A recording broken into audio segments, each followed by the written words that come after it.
So, kapag develop natin ang subconscious mind natin na ma-program siya, ma-reprogram siya sa tinatawag na success na gusto natin. Kasi sinasanay natin siya sa future na gusto natin, di ba?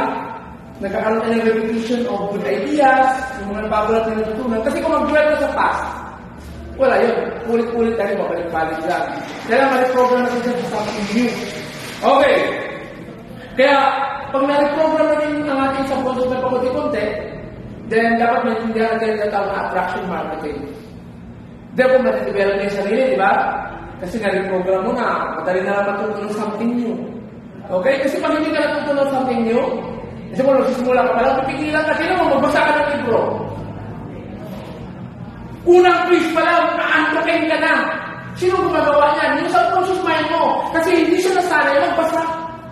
Pero masanayin mo, hindi mo magbasa ka kasi nandito yung sikreto ng tagumpay. Okay? Pinipilit mo, hanggang magkakaka ka na lang, nababasa mo. 2 pages, 3 pages, 10 pages, 50 pages, na nababasa mo na ang buong libro. Kasi nasanay ka na. Nasanay mo yung subconscious mind mo na magbasa ng success books. Pero, nakita nyo? Kailangan tayo ang mag-master sa subconscious. Tayo naman kasi ang master ang conscious mind yung nag-iisip ka. Ang subconscious mind, slave lang yan. Kaya lang siyang slave na pinakamatindi. Kung anong sinanay mo sa kanya, yun ang gagawin niya sa'yo. Kaya natutulog ka pa. Yun ang i-attract niya sa'yo. Bakit? Yun ang sinanay mo sa kanya mga bad words, mga bad emotions, di ba? Kaya pantayan natin yung feelings natin. Kasi pag nag-feel tayo, papasok yun. Ang i-allow natin, dapat good feelings ang ating focus. Pag makafeel ka ng bad feelings, no, God is good. Isip ka agad ng pagmumura. Laro? Dapat ang mag-feel natin something good lang. Kahit may makita tayong pangit, hanapin natin ng something good. Laro? Para mag-feel natin something good.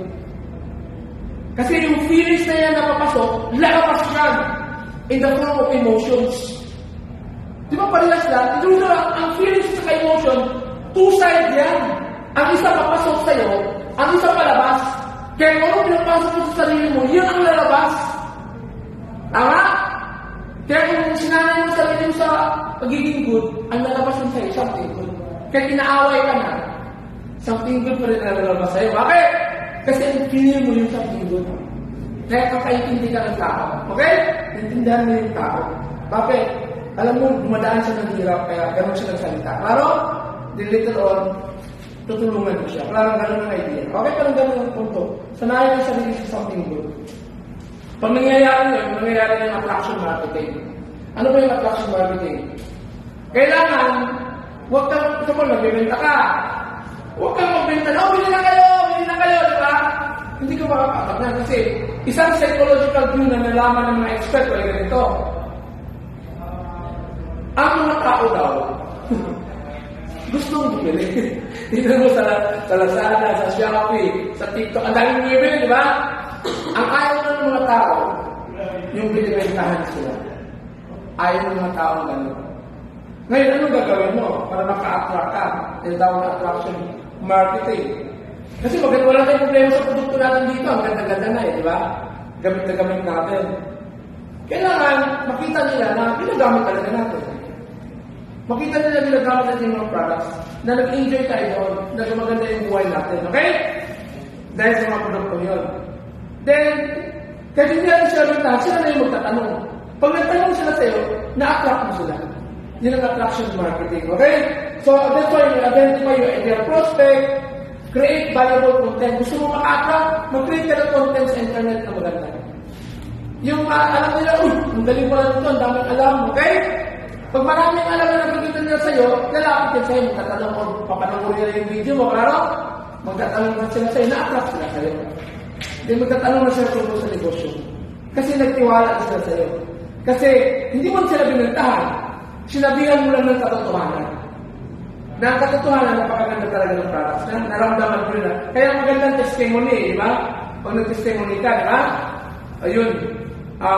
Tulad ng isang nakita kong magaling din dito sa negosyo ito. Ang ginagawa niya, yung mga yumaman sa grupo niya, di ba? Kung napagawa niya yung interview niya, dating ordinary teacher, dating OFWs, di ba? Iba't iba, dati sila ganito, mahirap lang. Inunagyo siya sila yung nagsasalita. Testimony. Hindi naman sila hindi naman sila nagbebenta o nag-express na sila. Then yung iba nagtatanong mo paano ba yan? Diba? Kasi pina-attract sila. Kasi nagtanong sila kung paano gawin yan. Ginagamit din sila ng mga scammers. Yung attraction marketing. Ginagamit sila ng mga ganun. Kailangan gawin ginagawa nila hyping. Nag-hype sila, papakita ng pera, papakita ng kotse. Yun ang problema.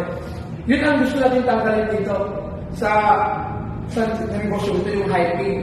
Ang gusto natin, nabibili yung tao kasi alam niya kailangan niya yung produkto yun.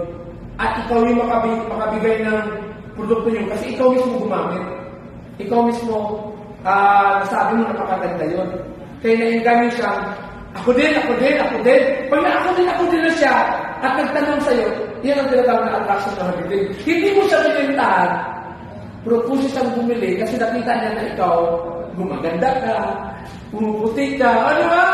Nagiging maganda ang buhay mo, yun ang attraction marketing. At siyempre, sa paggamit ng internet natin, ng social media, mag-post ka ng something good. Mag-post ka lang ng nakakatulong sa tao. Mag-create ka ng content na may value, na makakatulong sa tao. Pag nag-create ka ng content na nakakatulong sa tao, then, makikita mo, maatakan sila. So, focus on value not sales. Yun ang dapat natin i-plan. Tumulong lang tayo. Ang sekreto dito, tumulong lang tayo. Sa pamamagitan ng pagbigay ng mga advices, mga ideas, mga content na maganda, mga value. At pag natuwa sila, natulungan sila, pusa sila na lapit sa atin. Yun ang attraction. Marketing natin ang ginagawa ng lahat para mas marami tayong matulungan, para kaya nilang gawin itong negosyo na misunderstood ng mundo. Alam natin na misunderstood siya, pero actually itong network marketing business na very stable ang company. Lalo nito sa atin, ang kumpanya ng very stable, Alliance Motion Global Group of Companies, may tindihan nila ito ang paraan para ang simpleng tao, sa ordinaryong tao, na kunti lang ang kapital, pwedeng yumaman kasi marami siyang natulungan. God bless everyone! Thank you!